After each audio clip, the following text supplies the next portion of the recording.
नमस्कार. मी मोरेश्वर. हाय Maharashtra YouTube news चॅनलमध्ये आपलं स्वागत आहे. आज एक बातमी चिंता वाढवणारी आहे. म्हणजे वैयक्तिक चिंता आणि समाजाची चिंता, समाज म्हणून चिंतेत टाकणारी बातमी आहे. पुण्यातल्या राजगुरुनगर या भागामध्ये ही घटना आहे. तिथे 10वीच्या विद्यार्थ्यांमध्ये ते गँगवॉरच असलं पाहिजे,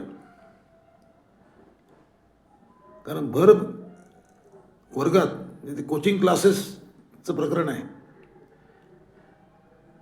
ते 10वीच्या एका विद्यार्थ्यावर भर वर्गात चाकू चालला आणि एका विद्यार्थ्याने दुसऱ्या विद्यार्थ्याचा, आपल्या सोबत शिकणाऱ्या विद्यार्थ्याचा गळा चिरला.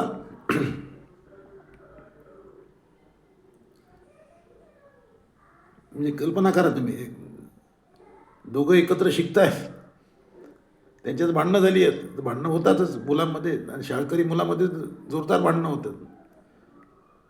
पण त्या भांडणाचं पर्यवसान इतकं भयंकर झालं आहे की त्या पोराने आपल्या मित्रा म्हणजे सोबत शिकणाऱ्या मुलाचा गळा चिरला चाकूने.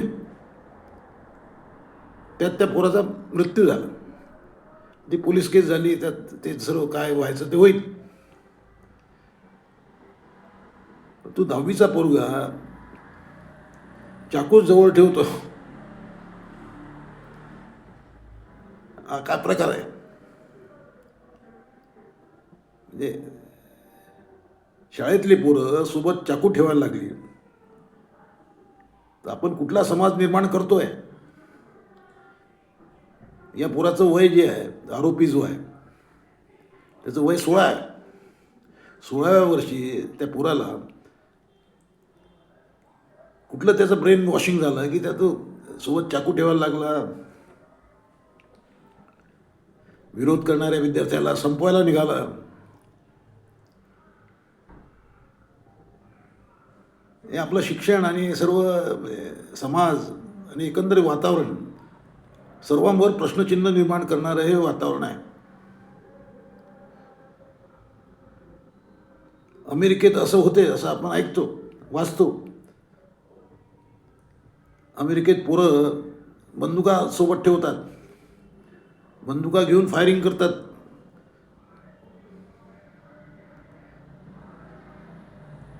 म्हणजे शाळांमध्ये फायरिंग करतात विद्यार्थ्यांवर. त्यात कित्येक पोरं मारल्या गेली आहेत.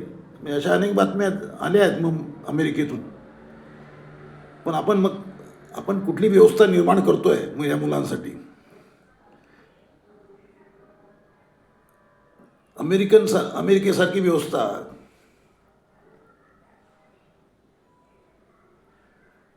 आपल्या भारतात तयार होत आहे का? अमेरिकन व्यवस्थेकडे चुकीची व्यवस्था आहे.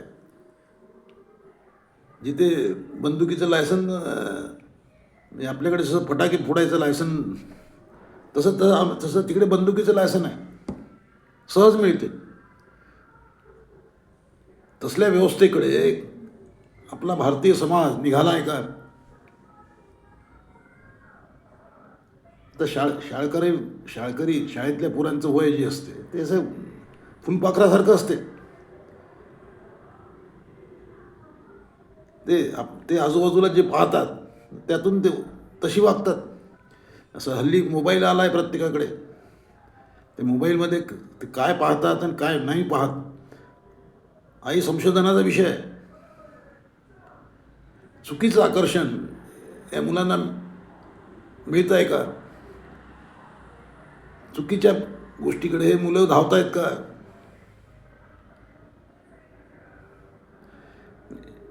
विचार करावा अशी परिस्थिती आहे. पण कोणत्या राजकीय पक्षाच्या अजेंड्यावर हा विषय आहे? कुठल्या सरकारच्या अजेंड्यावर हा विषय आहे? एक पिढी तयार होत आहे, उमलते आहे, आणि ती पिढी कुठल्या समाज निर्माण करते आहे. ती पिढी जेव्हा समाजामध्ये येईल तेव्हा ती कशी वागेल, असं कोणी कोणी विचार करत. अमेरिकेची सिस्टम वेगळी आहे. अमेरिकेत पोरगा 18 वर्षाचा झाला की त्याला मोकळं सोडलं जातं की तू तुझी कमाई कर आणि तू जग. त्याला मोकाट सोडलं जाते. आपला भारत आहे. भारत म्हणजे अमेरिका नाही. आपल्याकडे पोरं शेवटपर्यंत बाप त्यांना सोबत ठेवतो. एक समाजाचं एक कौटुंबिक नातं आहे आणि भक्कम असं नातं आहे.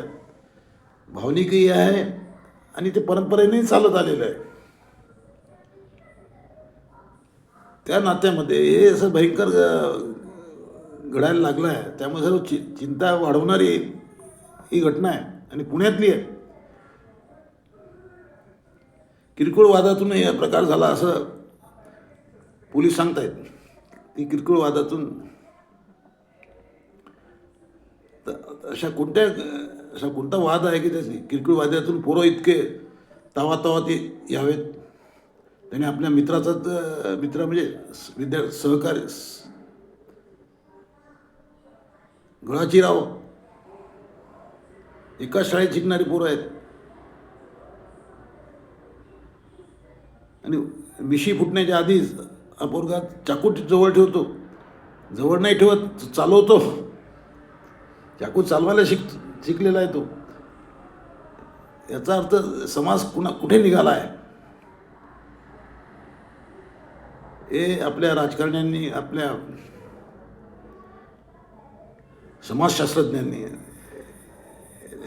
गंभीर विषयपणे विचार करावा असा विषय आहे. आता या पोराला काय शिक्षा होणार?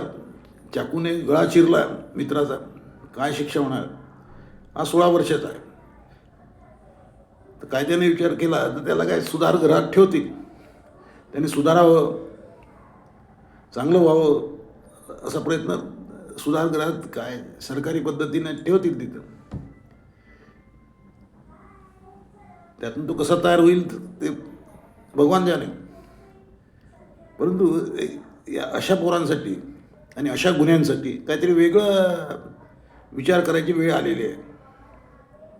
प्रॉब्लेम काय झाला आहे, हल्ली समाजात आईबापाकडे पोरांसाठी वेळ नाही. कारण जगण्यासाठी जो पैसा लागतो तो पैसा कमवण्यामध्ये आईबाप 24 तास बिझी आहेत. त्यामुळे पोरं वाढवायची असतात आणि चांगल्या पद्धतीने वाढवायची असतात. त्यांना फक्त शारीरिक वाढवायची नसतात, त्यांना मानसिक वाढ करायची असते. त्यांचं मनही सांभाळायचं असते, मानसिक वाढ करायची असते. हे आईबाप विसरले आहेत. त्यामुळे हे लहान पोरं मोबाईल पाहून चाकू सुरे काढतायत आणि आपल्या मित्राचा, दोस्ताचाच गळा कापतायत. सध्या जे गुन्हे जे घडत आहेत त्याला कारण कोण आहे? तुम्ही ट्रॅफिकचे जेवढे गुन्हे आहेत की सिग्नल न पाळता गाडी पुढे नेली, ते प्रामुख्याने त्यात तरुण पोरंच जास्त दिसतात.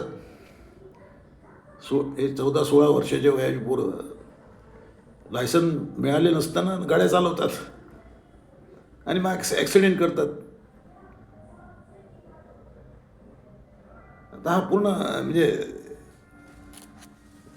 चिंतनाचा विषय आहे. त्यात कायदे हे दुरुस्त करण्यामध्ये कायदे अपुरे पडत आहेत. त्यामुळे समाजशास्त्रज्ञांनी यासाठी पुढं आलं पाहिजे. तुम्हाला काय वाटते? कॉमेंट करा. नमस्कार.